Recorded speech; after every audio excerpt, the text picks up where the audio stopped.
Olá, queridos. Aqui é Cris Moreira, do canal Consciência Jurídica. Hoje eu estou trazendo um tema, cumprindo a função do nosso canal, que é informativa, que é de compartilhar realmente conteúdo relevante. E é um tema que repercute muito no direito imobiliário. Imobiliário também, né? Porque ele abrange também, né, bens móveis automotores, ou seja, veículos que se locomovam com propulsão própria, né? Digamos assim, carros, motos, barcos, aeronaves. E a lei, ela diz, né, como ela tem como pano de fundo, no primeiro momento, a regularização, incentivo, né, ou mesmo a coerção, a regularização dos imóveis que estão em estado de, digamos assim, informalidade, né?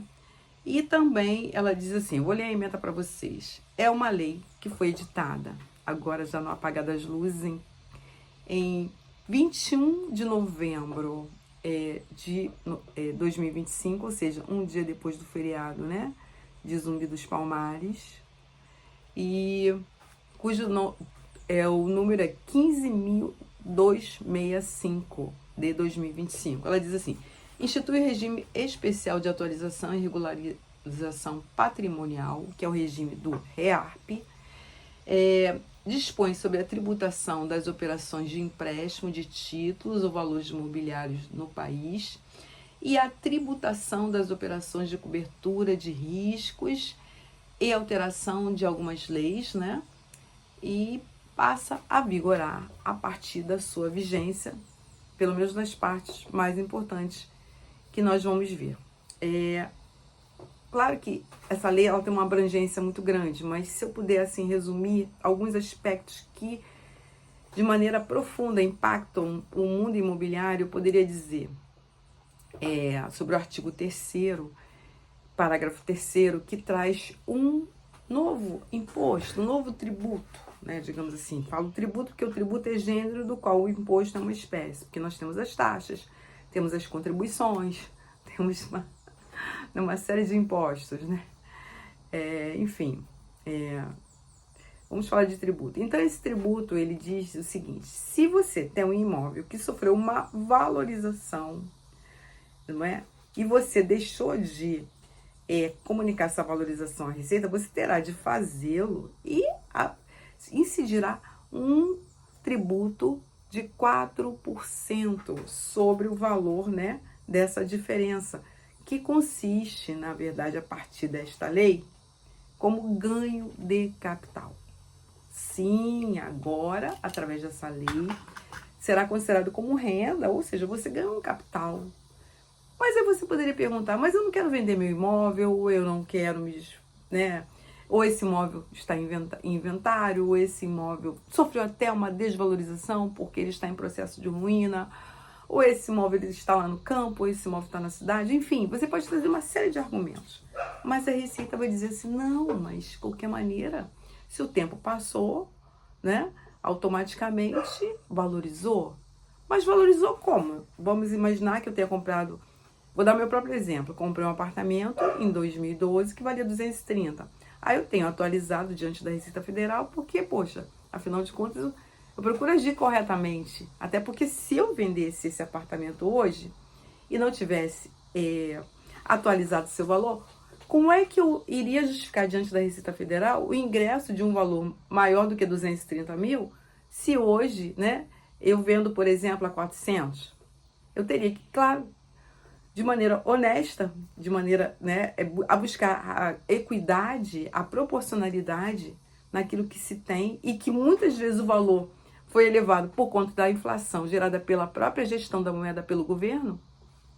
Então eu faço esse ajuste para, digamos, buscar essa proporcionalidade. Mas hoje a Receita, através, né, desta lei, porque vai ficar a cargo da Receita Federal fazer as regulamentações, estará dizendo para nós o seguinte, trate de, na próxima declaração, atualizar, caso você não o tenha feito, e saiba que você deverá pagar o imposto de 4% sobre esse valor.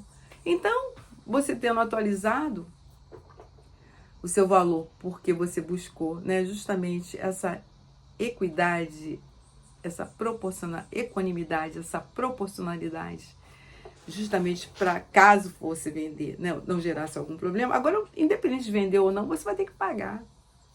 E o mesmo se dá com os bens móveis automotores. Então, gente, não é uma boa notícia de se dar, mas, como eu disse, né, o nosso canal ele tem essa proposta, então não tem como fugir disso.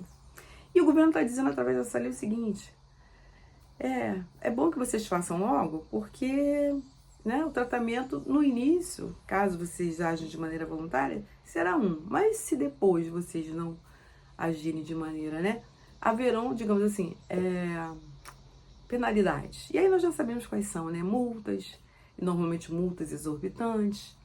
E eu já não te vejo, assim, repercussões muito ruins, não é?